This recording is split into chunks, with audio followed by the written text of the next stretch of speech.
우리 최상병제님이 가셨는데요. 최상병제님 지난주에 정년 퇴임하시고 이제 오늘 이제 그리스도인 훈련원에 이제 1년간 10개월간 이제 훈련 받으시러 공부하시러 이렇게 들어가셨습니다. 형제님 가시기 전에 식사를 한번 같이 했는데요.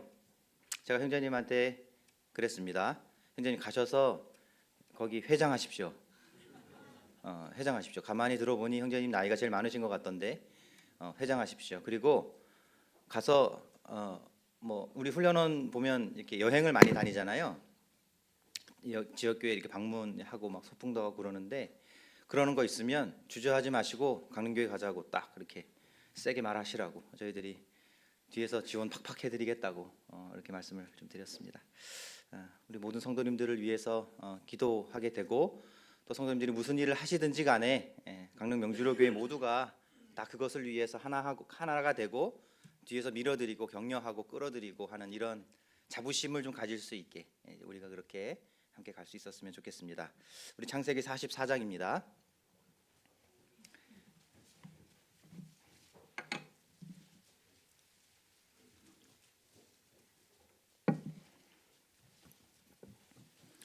창세기 44장 흐름을 잘 기억해 주시고요. 이제 요셉이 이제 형들을 만나서 이제 자기의 정체를 드러내기 직전의 상황입니다. 오늘은 우리 손규빈 형제가 본문을 좀 읽으면서 내용을 파악을 한번 해보도록 하겠습니다. 자, 그럼 44장 내용을 읽고 내용을 파악해 보도록 하겠습니다.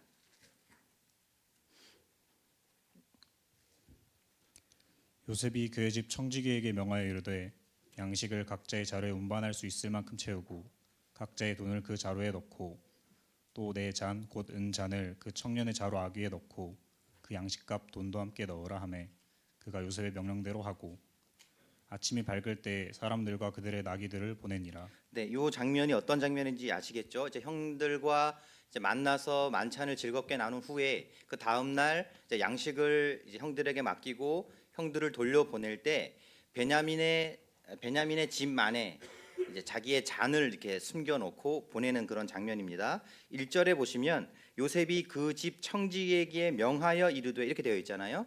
명하다라고 하는 표현은 이제 원어로 살펴보면 자세히 가르치다라는 말이에요. 그러니까 요셉이 지금 청지기에게 자기가 하려고 하는 이 일들에 대해서 자세히 세세하게 설명한 겁니다. 그냥 적당히 대충 무슨 말인지 알지? 눈치껏 잘해라 이렇게 하는 것이 아니고 자세히 설명한 겁니다. 가르쳐 준 거예요. 자, 그리고 2절에 보시면 그 청지기가 그 요셉의 명령대로 하였다 이렇게 되어 있습니다. 자세히 가르쳐 준 대로 명령대로 이제 그렇게 했습니다. 3절 됐고요. 4절 그들이 성읍에서 나가 멀리 가기 전에 요셉이 청지기에게 이르되 일어나 그 사람들의 뒤를 따라가서 그들에게 이르기를 너희가 어째 선을 악으로 갚느냐 이것은 내 주인이 가지고 마시며 늘 점치는 데에 쓰는 것이 아니냐 너희가 이같이 하니 악하도다 하라. 청지기가 그들에게 따라가서 그대로 말하니 그들이 여기 보시면 청지기가 그들을 따라가서 요셉이 그에게 자세히 가르쳐 준 대로 행하였고요. 6절에 보시면 청지기가 그들에게 따라가서 그대로 말했다 이렇게 되어 있어요. 그대로라고 하는 단어는요. 정관사 해 그리고 지시대명사 엘레가 합쳐진 말입니다. 이게 무슨 얘기냐면 딱 요셉이 말한 그만큼만이란 뜻입니다. 그러니까 자기의 말을 덧붙여서 말하거나 아니면 각색해서 말하지 않고 요셉이 자기에게 일러준 딱 그 말만 한 거예요. 그 장면임을 기억하시기 바랍니다. 7절 그들이 그에게 대답하되 내 주여 어찌 이렇게 말씀하시나이까 당신의 종들이 이런 일은 결단코 아니하나이다. 당황스러운 일이 일어났습니다. 첫 번째 만나서 돌아갔을 때도 돈이 자기들도 모르게 자기들의 짐에 이렇게 있었잖아요. 그러니까 두 번째에도 이런 일이 비슷한 일이 일어나는 거죠. 굉장히 당황스러웠을 것 같아요. 8절 우리 자루에 있던 돈도 우리가 가나안 땅에서부터 당신에게로 가져왔거늘 우리가 어찌 당신의 주인의 집에서 은금을 도둑질하리이까. 당신의 종들 중 누구에게서 발견되든지 그는 죽을 것이요 우린 내 주의 종들이 되리이다. 여러분 8절과 9절 사이에서 가장 많이 등장하는 표현 단어가 뭐인 것 같으세요?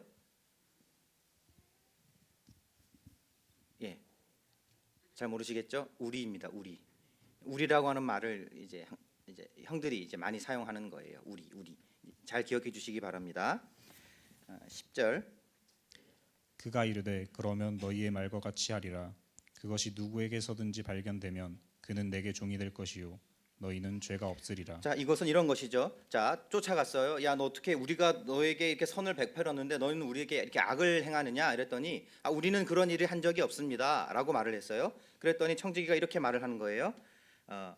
누구든지 그 잔이 발견이 되면 너희들 중에서 발견이 된 그 사람은 우리의 종이 될 것이고 나머지는 돌아가라 이렇게 이야기하는 거예요. 여러분 잘 아시는 것처럼 이 요거는 베냐민을 잡아두기 위한 요셉의 계획인 거죠, 그죠? 요셉만을 잡아두기 위한 거예요. 그리고 형들은 양식을 가지고 아버지에게로 돌려 보내려고 하고 있는 이제 그 장면입니다. 예. 11절.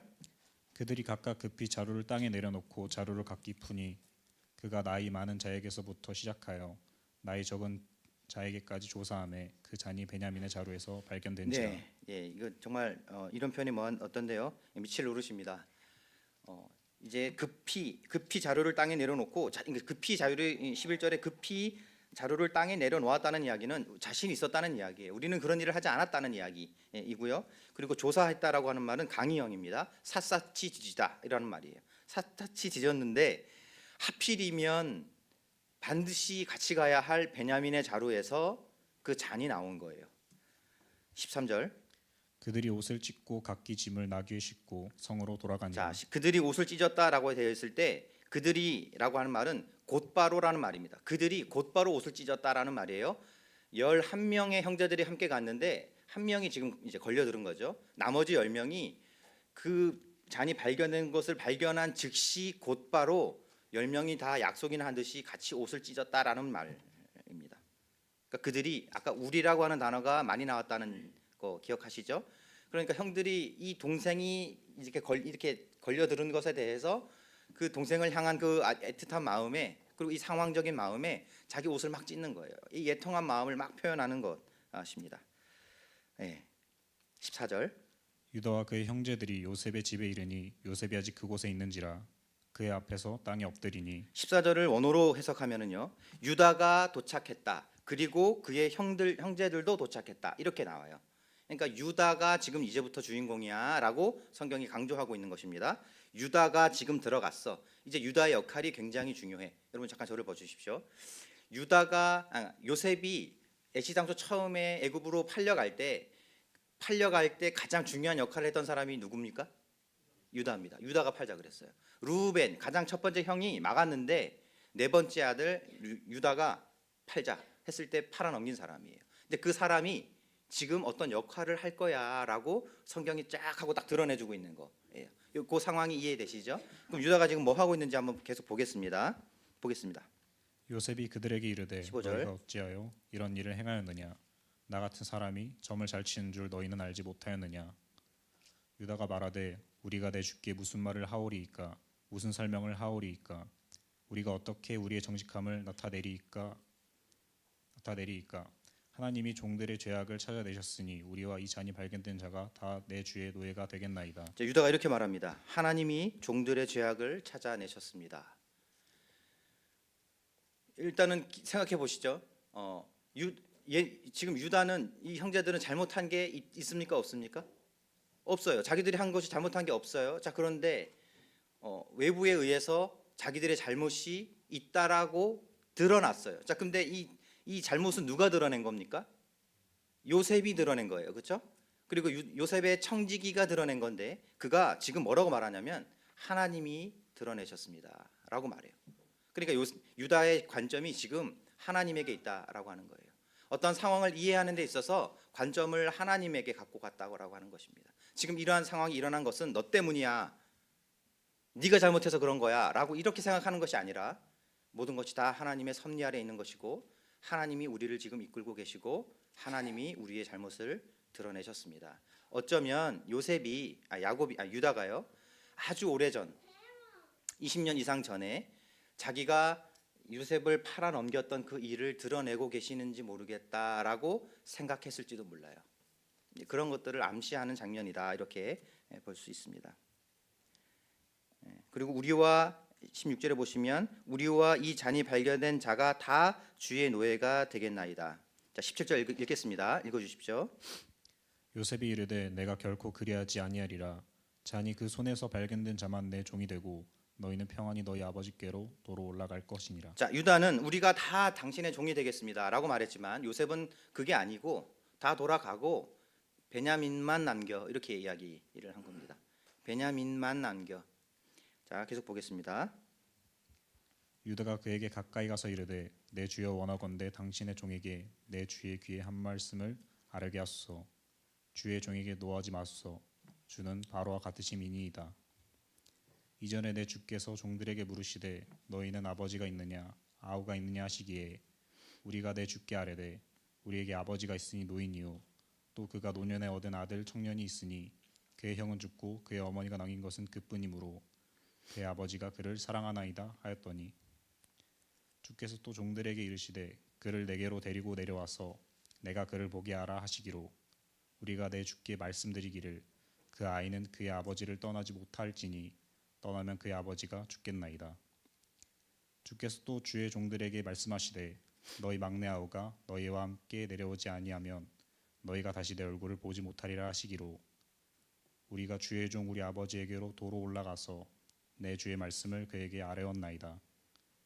그 후에 우리 아버지가 다시 가서 곡물을 조금 사오라 하시기로 우리가 이르되 우리가 내려갈 수 없나이다. 우리 막내 아우가 함께 가면 내려가려니와 막내 아우가 우리와 함께 가지 아니하면 그 사람의 얼굴을 볼 수 없음이니이다. 주의 종 우리 아버지가 우리에게 이르시되 너희도 알거니와 내 아내가 내게 두 아들을 낳았으나 하나는 내게서 나갔으므로 내가 말하기를 틀림없이 찢겨 죽었다 하고 내가 지금까지 그를 보지 못하거늘 너희가 이 아이도 내게서 데려가려 하니 만일 재해가 그 몸에 미치면 나의 흰머리를 슬퍼하며 수올로 내려가게 하리라 하니. 여러분, 수올은 죽음의 장소라고 하고요. 전치사 해 뭐뭇을 향하여라는 의미가 함께 붙어 있어서 슬퍼하며 수올을 향하여 내가 내려갈 것이다라고 하는 것입니다. 그러니까 자녀를 잃은 부모의 마음을 이렇게 표현한 것입니다. 30절. 아버지의 생명과 아이의 생명이 서로 하나로 묶여 있거늘 이제 내가 주의 종 우리 아버지에게 돌아갈 때에 아이가 우리와 함께 가지 아니하면 아버지가 아이의 없음을 보고 죽으리니 이같이 되면 종들이 주의 종 우리 아버지가 흰 머리로 슬퍼하며 수올로 내려가게 함이니이다. 주의 종이 내 아버지에게 아이를 담보하기를 내가 이를 아버지께로 데리고 돌아오지 아니하면 영영이 아버지께 죄짐을 지리이다 하였사오니 이제 주의 종으로 그 아이를 대신하여 머물러 있어 내 주의 종이 되게 하시고 그 아이는 그의 형제들과 함께 올려 보내소서. 그 아이가 나와 함께 가지 아니하면 내가 어찌 내 아버지에게로 돌아갈 수 있으리이까. 두렵건대 재해가 내 아버지에게 미침을 보리이다. 32절에 보시면 내 아버지에게 아이를 담보하기를 내가 이를 아버지께로 데리고 오지 아니하면 이렇게 되었을 때 담보는요 타인의 생명에 대한 보증이 잡히다라는 말입니다. 그리고 33절에 보시면 유다가 베냐민을 대신하여 있겠다라고 이야기를 합니다. 오래전에 요셉을 파는데 주동자의 역할을 했던 유다 형이 자기의 친동생을 위하여 자기 스스로가 담보가 되겠다라고 말하고 있는 거예요. 여러분, 요셉이 팔려갔을 때가 17세고요. 총리가 되었을 때가 30세니까 일단 13년이 흘렀죠, 그죠? 그리고 7년에 일단은 풍년이 있었으니까요. 그러면 몇 년인가요? 20년. 그리고 약 2년 정도 지난 세월이니까 22년이 지난 세월입니다.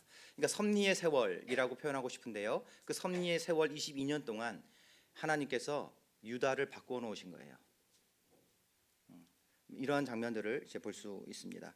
그리고 우리는 이 장면을 통하여 예수 그리스도의 대속에 대한 그런 것도 볼 수 있습니다. 오늘은 믿음은 하나님의 섭리를 사는 것입니다. 8번째 시간이고요. 부제는 하나님의 섭리가 이루어질 징조입니다. 오늘 하나님의 섭리가 이루어질 때, 하나님의 뜻이 이루어질 때 이 환경적으로, 이 상황적으로 어떤 일들이 일어나는가 라고 하는 것을 관점으로 좀 살펴보려고 합니다. 저희 아내는 제가 말씀 전하고 내려오면 저한테 칭찬을 잘 안 해요. 자꾸 지적해요. 그래서 좀 칭찬 좀 해주, 좀 칭찬 좀 해주지. 그 지난번에도 제가 말씀 전하고 내려와서 집에 돌아가는 차 안에서 저한테 그런 얘기를 해요. 말씀을 조금 더 경건하게 전했으면 좋겠어요. 어떻게 하는 게 경건하게 전하는 건지 나는 잘 모르겠네. 오늘 한번 이제 경건하게 한번 전해보겠습니다. 경건하게 한번 노력해 보겠습니다. 오늘의 말씀의 요지는요, 하나님의 뜻이, 하나님의 섭리가, 여러분 오늘은요 이제 요셉이 자기의 정체를 밝히기 아주 직전, 아주 임박했을 때, 그때의 상황입니다. 그러니까 하나님의 섭리가, 하나님의 뜻이 이루어지기 직전의 분위기, 어떤 그 소설이나 영화로 따지면은요 막 절정으로 막 시다르려고 하는 그 상황입니다. 자, 그때 여러 가지 복선들이 하나씩 하나씩 막 해결되면서 뭔가 결론이 쫙 나오잖아요. 그런 것처럼 오늘 하나님의 뜻이 이루어지기 전에 어떠한 일들이 일어나는가, 이런 것들을 우리가 좀 살펴볼 수 있는 것이죠. 그러니까 이제 어떤 우리 강릉 명주로교회 안에서도 하나님의 뜻이 이루어질 때 우리 교회 안에서 어떠한 일들이 일어나면 지금 하나님의 뜻이 이루어지려고 하고 있는가, 또 우리가 가늠해 볼 수 있는 그러한 말씀이다라고 이야기할 수 있습니다. 첫 번째로요, 하나님의 섭리가 이루어질 첫 번째 징조는요, 하나님의 분명하신 개입이 나타나게 됩니다. 하나님의 분명하신 개입, 하나님이 지금 개입하고 계신다라고 하는 것이 분명하게 느껴진다라고 하는 거예요. 오늘 본문에도 여전히, 오늘 본문에는 나오지 않지만 오늘 본문의 배경에도 여전히 그 기저에 흐르는 환경이 하나 있습니다. 조건이 있습니다. 그게 무엇입니까? 그 땅에 기근이 심하였더라입니다. 그 땅에 기근이 심한 상황이 계속 이어지고 있어요. 오늘 이 상황을 만든 것도요, 그 땅에 기근이 심했기 때문에 그렇습니다. 기근이라고 하는 것은 저번에 말씀드렸던 것처럼 사람이 먹고 사는 문제입니다. 1차적인 문제고요, 우리가 드러내진 않지만 가장 중요한 문제입니다. 먹고 사는 문제가 해결이 되지 않으면 사실 그 다음 것들을 우리가 할 수 없잖아요. 그 땅에 기근이 심하였다, 심하였다라고 하는 표현은 맹수가 노려보다라는 말입니다. 맹수가 몸부림치다라는 말이에요. 우리의 먹고 사는 문제가 몸부림치면서 우리를 향해서 하나님의 뜻을 이루어가는 방향으로 우리를 계속해서 밀어붙이고 있는 거예요. 그 상황이 오늘 기저에도 계속 흐르고 있다는 것을 기억해야 합니다. 하나님의 뜻이 이루어지기 위하여서는 우리가 어떻게 할 수 없는 하나님의 분명하신 개입하심이 있다라고 하는 것이에요. 하나님의 특별하신 개입하심이 있어야 합니다. 오늘 찬양 시간에서도 우리 찬양 인도하시는 형제님 말씀하셨는데요, 우리가 찬양을 부를 때 누가 드러나야 한다고 이야기하셨나요? 사람이 아니라 하나님이 드러나야 합니다. 여러분, 우리 교회가 인도되어질 때, 우리 그리스도인들이 하나님 앞에 어떠한 삶을 살아갈 때, 이것은 명백한 하나님의 인도하심이야, 하나님이 우리를 그렇게 밀어붙이고 계셔라고 하는 것을 우리가 명확하게 말로는 표현할 수 없다 할지라도 우리 가운데 그러한 것들이 실제로 있어야 합니다. 정신승리를 가지고 정신승리해서 그냥 우리가 좋게 해석해서 하나님이 이렇게 인도하고 계셔라고 말할 것이 아니라 정말 하나님이 우리를 그렇게 인도하고 계신다라고 하는 것이, 그것을 우리가 정말 경험하고 같이 동의해야 하는 것입니다. 여러분 아멘 하십니까? 우리 가운데 그러한 일들이 있어야 합니다. 자, 우리 야곱의 경우를 생각해 보겠습니다. 야곱이 라반의 집에 갔습니다. 거기서 20년 동안의 어떤 노예 종 생활을 하죠. 자, 그런데 야곱이 12아들을 쭉 나아가는 과정에서 요셉이 나왔을 때, 11번째 아들 요셉이 나왔을 때 야곱이 내가 이제 하란을 떠나서, 라반을 떠나서 베델로 돌아가야 되겠다라고 생각했던 적이 있습니다. 그리고 그렇게 시도했던 적이 있었어요. 여러분, 야곱이 하란에서 베델로 돌아가려고 하는 것은 하나님의 뜻일까요, 아닐까요? 뜻입니다. 왜냐? 하나님이 돌아올 거라고 약속하셨기 때문에 그래요. 근데 그가 요셉이라고 하는 자기가 사랑하는 아내 라헬을 통해서 첫 번째 아들을 딱 얻는 순간, 내게 자손을 주셨으니까 내가 이제 하나님의 약속의 그 땅으로 가야 되겠다라고 생각했던 적이 있었어요. 그래서 라반에게 내가 돌아가겠습니다라고 말합니다. 자, 그런데 하나님이 그때 그걸 막으세요. 이상하죠? 베들로 돌아가는 것은 하나님의 뜻인데 돌아가겠다고 지금 하고 있는데 하나님이 그때 그걸 막으셔요. 왜 막으셨을까? 모르겠어요. 나중에 보니까 그에게 재물을 조금 더 잘 갖춰진 족장으로서 돌아가게끔 하시기 위해서 하나님이 6년의 세월을 더 보내게 하시는 것으로 우리가 분별할 수 있습니다. 어쨌든 간에 그때 돌아가려고 했을 때 하나님이 그를 막으셨어요. 우리는 여기서 깨달을 수 있는 게 있죠. 뭐냐? 하나님의 뜻을 이루어가는 삶이라고 하는 것은, 하나님의 뜻이라고 하는 것은 방향도 있지만 시기도 있는 거구나. 아무리 좋은 것도 제때하지 않으면 나쁜 거구나 라고 하는 것들을 배우게 되는 거예요. 이해되시죠? 여러분, 하나님의 일을 하는 것은 좋습니다. 그런데 우리가 그것만 갖고 하는 것이 아니고 이 일을 어떤 시기에 할 거냐, 하나님이 지금 하기를 원하시느냐 아니면 나중에 하기를 원하시느냐, 그것도 우리가 고려해야 된다고 하는 것입니다. 동의하십니까? 네, 그렇습니다. 여러분, 그것도 우리가 동의해야 됩니다. 자, 그런데 하나님이 그때는 막으셨는데요, 나중에 6년이 지난 이후에 하나님이 직접 나서서 야곱에게 돌아가라 이렇게 말씀하세요. 그때 돌아가라고 말씀하실 때 하나님이 환경적으로 야곱을 이끄시는 장면이 나오는데, 첫 번째가 뭐였냐면요, 라반의 안색이 바뀌었더라 이렇게 면서 나와요. 여러분 기억나시죠? 라반의 안색이 바뀐 거를 보는 거예요. 자, 그런데 성경에 보면 라반의 안색이 바뀌었더라 이렇게 되어 있지 않고요, 라반의 안색들이 바뀌었더라 이렇게 나와요. 여러 가지 상황적인 변화가 그에게 있었다라고 하는 거예요. 하나님이 그를 환경적으로 이렇게 몰고 가시는 거예요. 여러분, 하나님이 여러분들을 이렇게 환경적으로 이끌어 가고 계십니까? 여러분 개인적으로 여러분들의 상황 속에서 하나님 쪽에서 여러분들이 하나님의 뜻을 이루려고 하는 거 말고 하나님이 여러분들을 막 이렇게 밀고 이렇게 가십니까? 여러분들은 그걸 보고 계십니까? 그렇게 분별하고 계십니까? 예, 그것이 있어야 된다고 하는 거예요. 하나님이 우리를 이끌어 가고 계시는가. 또 있습니다. 어쨌든 하나님이 그렇게 환경적인 상황을 인도하셔서 야곱을 하란에서 이제 떠나 나오게 합니다. 자, 그런데 야곱이 믿음이 없어가지고 겁이 나가지고 야반 도주를 해요. 도망갑니다. 라반에게 말하지 않고 도망가요. 3일을 도망갔는데 3일을 도망간 상황에서 라반이 도망갔다는 걸 알아요. 그리고 쫓아가죠. 막 쫓아갑니다. 요셉은요, 무리를 지어서 도망가고 있었고 라반은 자기의 형제를 데리고 쫓아가요. 적은 소수의 무리를 데리고. 누가 더 빠를까요? 라반이 더 빠릅니다. 라반이 막 쫓아가요. 그리고 이제 곧 야곱을 잡았어. 이제 금방 잡았어. 저기서 보여. 이제 가려고 해. 자, 그런데 그날 밤에 라반의 꿈에 하나님이 나타나십니다. 라반에게 하나님 나타나서 말씀하시는 게 뭐라고 말씀하시느냐? 선악간에 아무 말도 하지 말라 이렇게 이야기하세요. 하나님이 직접적으로 개입하시는 거예요. 여러분, 약간 이건 제가 신비주의에 대한 이야기를 하는 것이 아닙니다. 여러분, 정말 우리가 하나님 앞에서 바로 서기 위해서는 하나님의 개입하심을 우리가 정말 느끼면서 가야 돼요. 하나님의 정말 명확한 개입하심이 우리 가운데 있다면 이제 하나님의 뜻이 이루어질 징조가 되는 것입니다. 이해되시죠? 그 얘기를 먼저 하시는 겁니다. 자, 두 번째로요, 하나님의 섭리가 이루어질 두 번째 징조는 뭐냐면 믿음의 사람들의 결단이 나타납니다. 믿음의 사람들, 우리 성도님들 가운데 사람들의 믿음의 결단이 일어나면 이제 하나님의 뜻이 이루어지려고 하나보다 라고 우리가 분별할 수 있다는 것입니다. 자, 생각해 보시죠. 하나님이 야곱에게 무엇을 요구하셨습니까? 무엇을 요구하셨습니까, 여러분? 베냐민을 요구하셨습니다.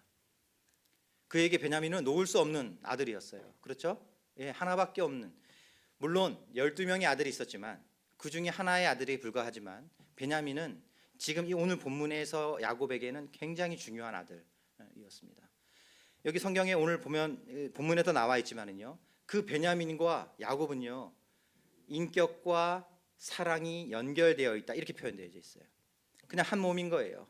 그가 만약에 잘못되면은요, 그는 수호를 향하여 죽음의 장소를 향하여 가게 되는 거예요.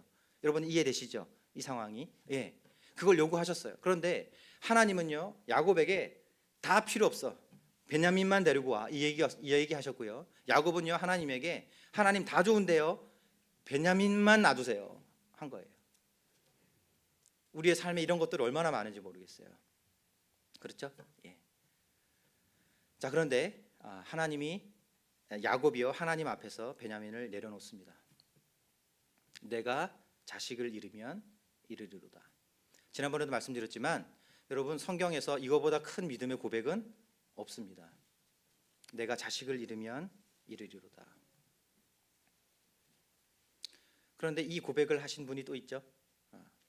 우리 아버지 하나님께서 우리 죄 많은 인생들을 얻으시기 위하여 자기의 아들을 십자가에 못 박으셨어요.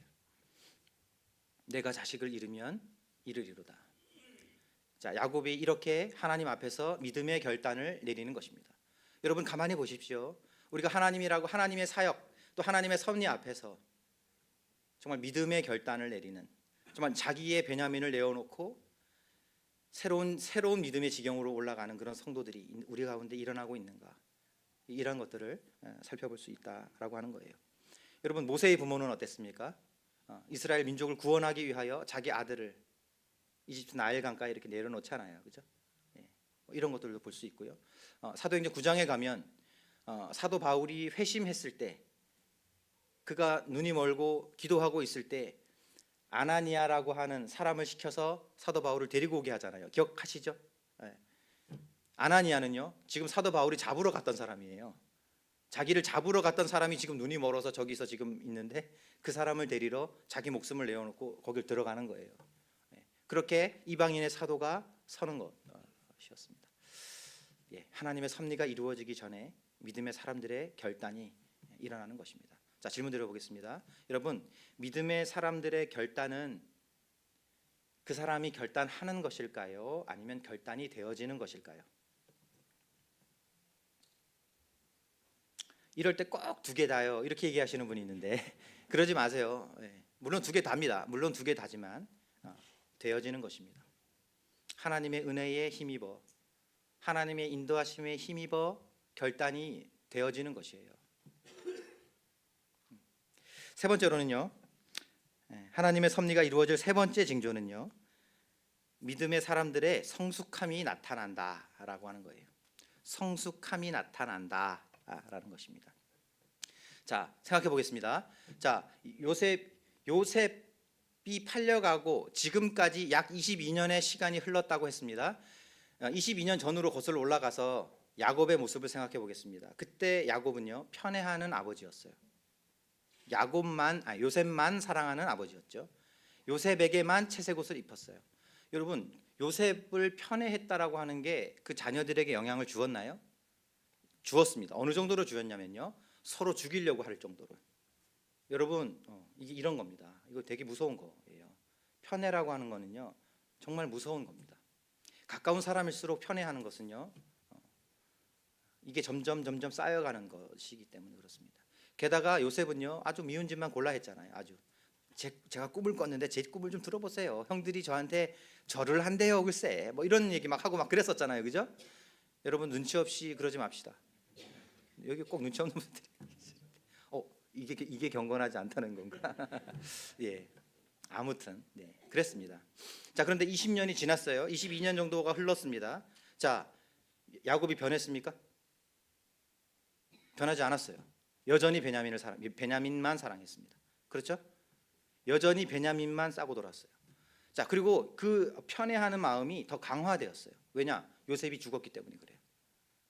나는 절대 베냐민을 놓을 수 없어. 내 족장으로서 내 부족이 막 굶어 죽어가는데도 나는 베냐민만 사랑해. 나는 베냐민과 연결되어 있어. 더욱더 강화되었습니다. 자, 그런데 여러분 20년 전에 요셉만 좋아하던 그 이들은 문제가 막 되고 있었어요. 서로 형제들 간에 막 사이가 안 좋아지고 서로 죽이려고 하는 그 문제가 막 되고 있는 그 중요한 거리였어요. 자, 그런데 20년이 딱 지났는데 여전히 야곱은 편애하는, 더 강화되어 있는 사람인데 그 편애가 문제가 되고 있지 않습니다. 오늘 본문에 보면. 그렇죠? 문제가 되고 있지 않아요. 왜 그럴까요? 더 이상 편애하는 것은 죄가 되지 않기 때문에 그럴까요? 아닙니다, 여러분. 요셉의 형제들이 성숙해졌기 때문에 그래요. 22년 동안의 세월 동안 처음에는 편애하는 그 대상 요셉을 향하여 죽이려고 했던 그 형들이 지금은 베냐민을 향해서 대신 죽어주려고 하고 있어요. 22년의 섭리의 세월 동안 그들이 성장하고 성숙했다는 이야기입니다. 문제가 있었는데 이 문제는 여전히 변화되지 않았는데 사람들의 성숙함이 이 문제가 되지 않도록 만들었다는 이야기입니다. 이해되시죠? 예. 그렇습니다. 형제들은요, 베냐민에게 편애하는 그 아버지를 비난하지 않아요. 오히려 아버지에게 애원하고요, 아버지를 이해합니다. 그리고 베냐민이 잘못되었을 때 아버지가 슬퍼할 것을 오히려 염려해요. 성장한 거예요. 성숙한 겁니다. 여러분, 제가 청년들한테 자주 하는 말이 있어요. 얘들아, 이 세상에 완벽한 정책은 없어. 완벽한 인도자도 없어. 완벽한 계획이나 완벽한 프로그램도 없어. 그렇게 하려고 하는 거지. 그죠? 여러분들이 어떤 계획을 다 세워 보십시오. 다 함몰 지점들이 다 있잖아요. 그죠? 문제가 되는 것들이 다 있잖아요. 근데 그게 문제가 되지 않을 수 있는 경우가 있어. 뭡니까? 그 지점을 대중이 성숙함으로 품으면 문제가 안 되는 것입니다. 하나님의 역사가 일어날 때 교회가 성숙한 모습으로 이렇게 드러나는 것입니다. 편애하는 게 문제가 되지 않으니까 이제 계속 편애해도 돼. 그 함몰 지점이 있어도 대중이 성숙하니까 문제가 안 돼. 그 얘기를 하는 게 아니에요. 그 얘기가 아니라 하나님 앞에서 우리가 성장하기를, 성숙하기를 계속해야 한다라고 하는 것이고요. 하나님의 역사가 일어날 때는 그렇게 성숙한 사람들을 통하여 문제가 해결된다라고 이야기하는 것입니다. 이해되시죠? 마지막 네 번째인데요. 하나님의 섭리가 이루어질 마지막 네 번째 징조는요, 믿음의 사람들의 연합이 일어납니다. 연합입니다. 방금 말씀드렸던 그 성숙과 연결되어 있는 건데요. 자, 여기 보시면 청지기가 쫓아왔습니다. 딱 요셉이 한 말만 딱 해줘요.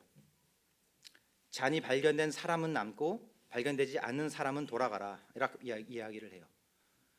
아닙니다. 우리 모두가 죄인이, 우리가 모두가 당신의 종이 되겠습니다라고 말하지만 아니야. 그 사람만 남고 돌아가. 자, 그런데 형들이 돌아갑니까? 돌아가지 않습니다. 자, 조금 더 자세하게 보겠습니다. 11절. 44장 11절입니다.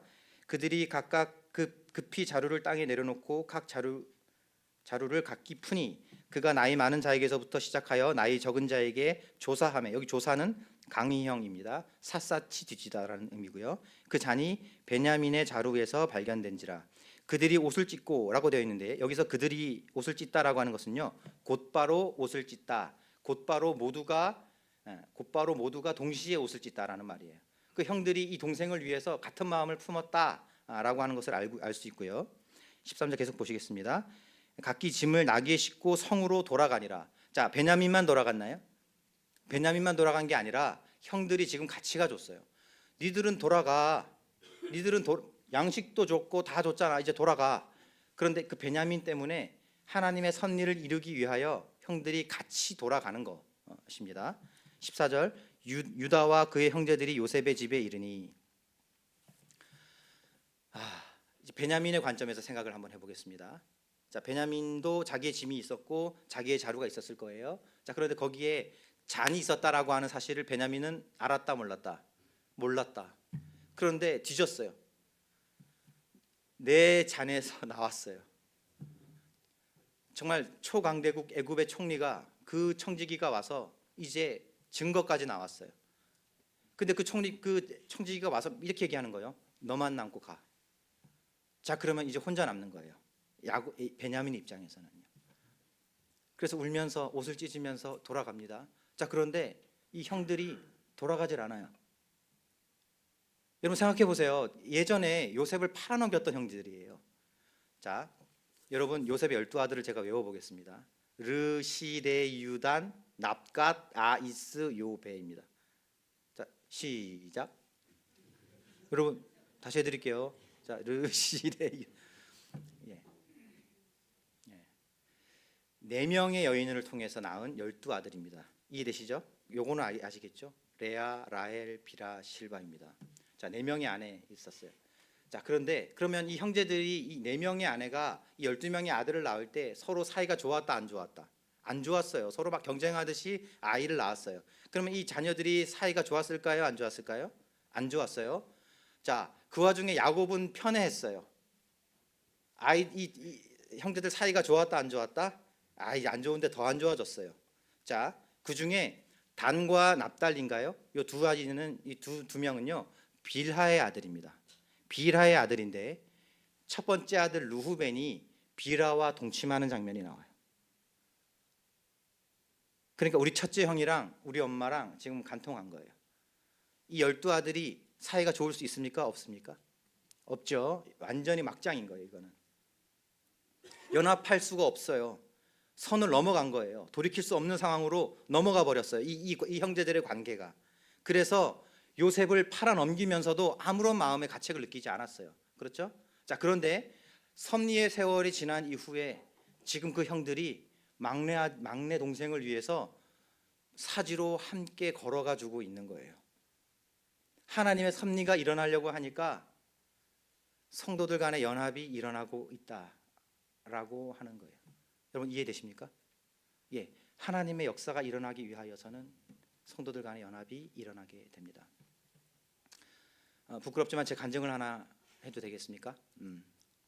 저는 사실 베냐민을 읽으면서 내가 참 베냐민 같다라고 생각했던 적이 있었습니다.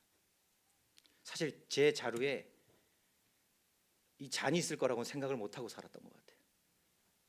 제가 제 인생을 계획을 쭉 세우면서 저는 제가 사역을 하게 될 거라고는 정말 1도 생각 안 했습니다. 제가 주일 말씀을 전한 게 한 10년 정도 된 것 같아요. 10년 정도 전에 제가 지금도 기억해요. 주보에 주일 말씀에 최성근이 딱 떴어요. 보고 누나를 봤는데 저희 누나가 저를 딱 보면서 네가? 네가? 그 정도였어요. 저는 제가 사역할 거라고 생각을 못 하고 살았어요. 자, 그런데 제 짐에 잔이 있었던 것 같아요.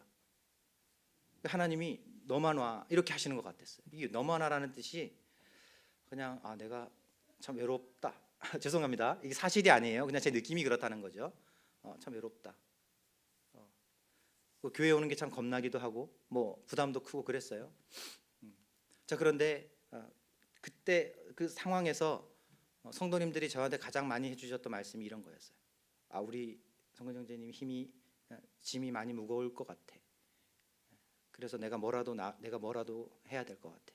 내가 뭐라도 할게요, 형제님. 뭐 이런 이야기들을 많이 해주셨어요.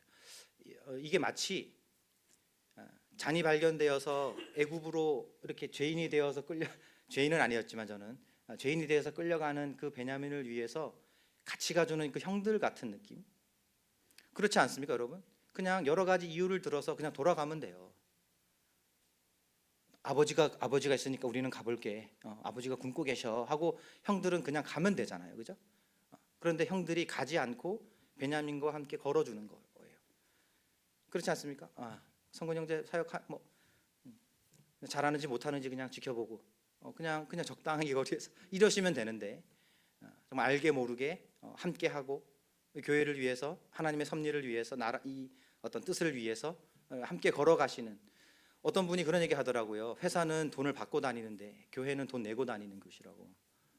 그렇지 않습니까? 여러분들 왜 교회에 돈 내고 다니세요? 이해할 수가 없네. 하나님의 나라를 위하여 하나님의 섭리를 위해서 정말 애굽으로 끌려가는 그 동생을 위해서 함께 걸어주는 이 연합이 일어난다라고 하는 거예요. 사랑하는 성도님들, 하나님은 당신의 뜻을 이루어 가시는 분이십니다. 천지와 온 우주 만물을 지으신 우리 신께서는 못하시는 것이 없으신데 당신의 뜻대로 모든 것들을 이루시는 분이고요. 당신의 뜻대로 이루는 일이 참 많으신 분이십니다. 자, 그런데 그러한 일들을 이루실 때 첫 번째로는 당신의 분명한 개입하심을 우리에게 보여주십니다. 그리고요, 믿음의 사람들을 통하여 믿음의 결단을 내리는 모습을 우리에게 보여주시고요. 그리고 성도들의 성숙한 모습으로 나타나는 것을 우리에게 보여주시고, 마지막 네 번째로는요, 우리가 하나 연합되는 서로 하나가 되어서 한 뜻을 품고 가는 이런 모습들을 우리에게 보여주신다. 그러면서 당신의 뜻을 이루어 가신다라고 하는 것입니다. 이해되시죠? 아멘 하십니까? 예, 그렇습니다. 하나님은 그렇게 당신의 뜻을 이루어 가시는 분이십니다. 한 말씀만 드리고 마치겠습니다. 지난번 말씀에서 아주 불안해하고 떨었던 요셉의 형제들에게 평안을 선물한 사람이 있었어요. 누군지 기억하십니까? 청직입니다. 평안하라. 애굽 사람인데 평안하라. 평안은 하나님의 임재가 충만할 때 느끼는 사람의 감정이라고 그랬습니다. 하나님이 충만할 때. 근데 그 얘기를 이스라엘 사람들이 아니라 애굽 사람이 했어요. 그는 시므온을 풀어 주었고 그들에게 발 씻을 물도 내어 주고 필요한 것들을 공급해 주면서 평안을 선물하는 그러한 사람으로 나타났습니다. 그런데 그 사람이 오늘은요, 아주 충성스러운 사람으로 나와요. 보겠습니다. 첫 번째로는요, 그가 요셉 44장 1절에 보시면 요셉이 그의 집 청지기에게 명하여 이르되 이렇게 있잖아요, 그죠? 여기에 명하다라고 하는 표현이 자세히 설명하다라는 말이에요. 명령하다라고 하는 말이 아니라 자세히 설명하다라는 거예요. 충성스러운 사람, 충성스러운 청지기는요, 첫 번째로는 주인이 하시는 이야기를 자세하게 잘 듣는 거예요. 청지기는 잘 들었습니다. 그리고 2절에 보시면은요, 후반절에 보시면 그가 요셉의 명령대로 하였다 이렇게 돼 있어요. 그냥 그저 자세히 들은 대로, 첫 번째로 자세히 듣고 그 다음에 명령대로 그냥 하는 거예요. 그리고 세 번째로는요, 6절에 보시면 청지기가 그들에게 따라가서 그대로 말했다. 여러분, 그대로 말했다라고 하는 표현이 뭐라 그랬나요? 제가 딱 그만큼만 하는 거예요. 더 하는 것도 아니고 덜 하는 것도 아니에요. 대사 읽듯이 그냥 요셉이 했던 말 그대로 하는 거예요. 충성스러운 청지기는요, 딱 그만큼만 하는 거예요. 여러분, 저는 예전에 꿈이 야구 선수였습니다. 투수가 되는 거였어요. 여러분, 우리가 보면 투수가 공을 던지잖아요. 투수가 공을 던지면 얼마나 빠르게 던지고 뭐 변화구가 어떻게 되고 막 이런 걸로 우리가 평가할 수 있고, 투수가 마음대로 공을 던지는 것처럼 보이잖아요. 그런데 저도 들은 얘기인데요, 투수가 마음대로 공을 던지는 게 아니래요. 포수가 여기야 하면 여기다가 딱 던지는 거래요. 사인을 주고 여기야 하면 여기다가 딱 던지는 거예요. 이해되시죠? 네. 포수가 던지라고 하는 곳에 던지는 거래요. 그래서 좋은 투수는요, 포수가 딱 됐을 때 정확하게 여기다가 얼만큼 여기다가 정확하게 던지느냐, 그걸 가지고 투수가 좋은 투수다 안 좋은 투수다라고 이렇게 결정한다고 그러더라고요. 하나님의 일도 그런 것 같아요.